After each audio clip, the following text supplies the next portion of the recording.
আমার ভিডিও যদি তোমাদের ভালো লেগে থাকে তাহলে আমার প্রোফাইলে যে ফলো বাটনটা আছে সেটা টাচ করে তোমরা আমাকে ফলো করে রাখতে পারো। আর এই বৃষ্টির ওয়েদারে আজকে আমি তোমাদের সাথে শেয়ার করব আমার এই চিলি সয়াবিনের রেসিপি। তো চলো আমার এই রেসিপিটা তোমরা সকলে ঝটপট দেখে নাও আমি কিভাবে বানালাম। এখানে দেখো আমি পরিমাণ মতো সয়াবিন নিয়ে নিয়েছি। এরপর গ্যাসটা অন করে কড়াইয়ে দিয়ে দেব পরিমাণ মতো জল। জল হালকা গরম হয়ে গেছে, দিয়ে দিলাম সয়াবিনগুলো। জলটা ফুটে গেলে সয়াবিনগুলো অল্প সেদ্ধ হয়ে গেলে এটাকে আমি নামিয়ে নেব। এটাতে দিয়ে দেব সামান্য পরিমাণ নুন।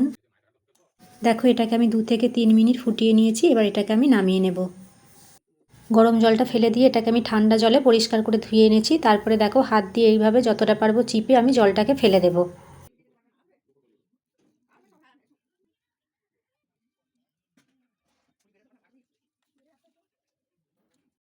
এবার এটাতে দেব পরিমাণ মতো নুন, 2 চামচ লঙ্কার গুঁড়ো, সামান্য হলুদ গুঁড়ো, 2 চামচ কর্নফ্লাওয়ার, আদা রসুনের পেস্ট আর একটা ডিম। এবার এটাকে বেশ ভালো করে হাত দিয়ে মাখিয়ে নেব। এটা মাখানো হয়ে গেছে ভালো করে। এবার এটাকে আমি আধ ঘন্টা মতো রেস্টে রেখে তারপরে বানাবো। দেখো তেল এখানে গরম হয়ে গেছে, চলো তাহলে ঝটপট আমি সয়াবিনগুলো সব ভেজে নিই।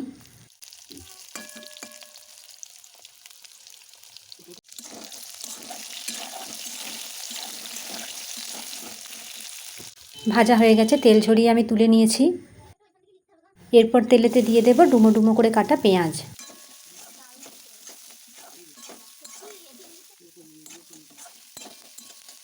পেঁয়াজটা কিছুক্ষণ নাড়াচাড়া করার পর দিয়ে দিলাম কেটে রাখা কাঁচা লঙ্কা।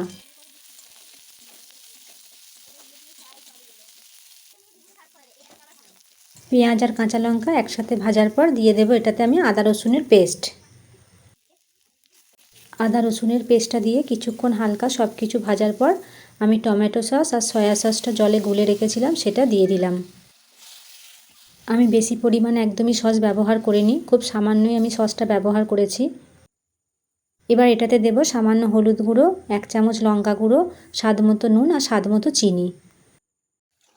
দেখো এটা ফুটে গেছে, ভেজে রাখা সয়াবিনগুলো দিয়ে দিলাম। এরপর এটাকে আমি কিছুক্ষণ ভালো করে ফুটতে দেব।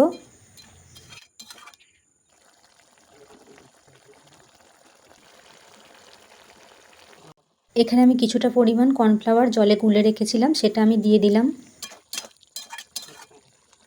দেখো চিলি সয়াবিন রেডি হয়ে গেছে। এবার এটাকে চলো আমি নামিয়ে নিই। আর আমার এই আজকের চিলি সয়াবিনের রেসিপিটা তোমাদের সকলের কেমন লেগেছে অবশ্যই কমেন্ট করে জানিও। ভালো লাগলে একটা লাইক আর শেয়ার করে দিও। আজ তাহলে আসি, পরে আবার দেখা হচ্ছে তোমাদের সাথে অন্য একটা নতুন ভিডিও নিয়ে। সকলে ভালো থেকো, সুস্থ থেকো। আর আমার ভিডিওগুলো শেষ পর্যন্ত দেখার জন্য ও তাতে এত সুন্দর সুন্দর কমেন্ট করার জন্য সকলকে অসংখ্য ধন্যবাদ।